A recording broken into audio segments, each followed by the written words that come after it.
গতকাল বাড়িতে হয়েছিল মাটন, তো তোজো খেতে পারিনি। তোজোর জন্য ক পিস রেখে দিয়েছিলাম, ভাবলাম আজকের ওকে করে দেবো। তো আজকের আমারও শরীরটা খারাপ, আমারও করতে ইচ্ছা করছিল না, ওকে স্কুলে পাঠাইনি।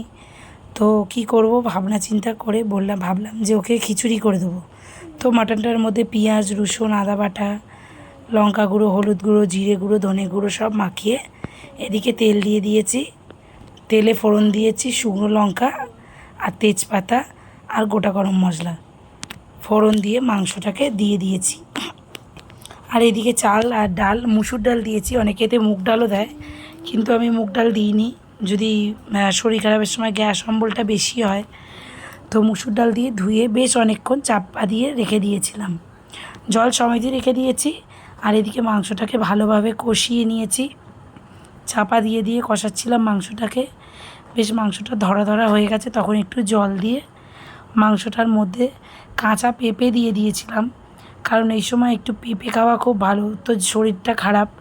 তো পেঁপে দিয়ে দুটো সিটি দিয়ে দিয়েছিলাম প্রেশার কুকারে। প্রেশার কুকারে সিটির ব্যাপারটা যে যার নিজস্ব ব্যাপার, মাংসটা যেরম হবে সেরম। আমার বাচ্চা যেমন খুব নরম মাংস ছাড়া খেতে পারে না, তো আমি দুটো সিটি দিয়ে নিয়েছি।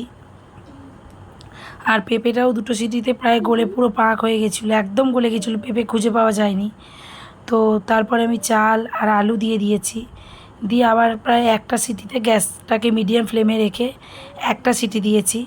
দেওয়ার পর দেখলাম যে মোটামুটি রেডি মাংসের খিচুড়ি।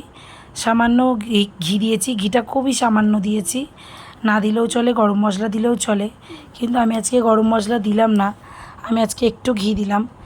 তো খিচুড়িটা ওকে দিয়েছি, ওর তো খুব ভালো লেগেছে, আমারও খুব ভালো লেগেছে। টেস্টটা একটু অন্য টাইপের ছিল, আর মাংসটা থেকে খুব সফট হয়েছিল।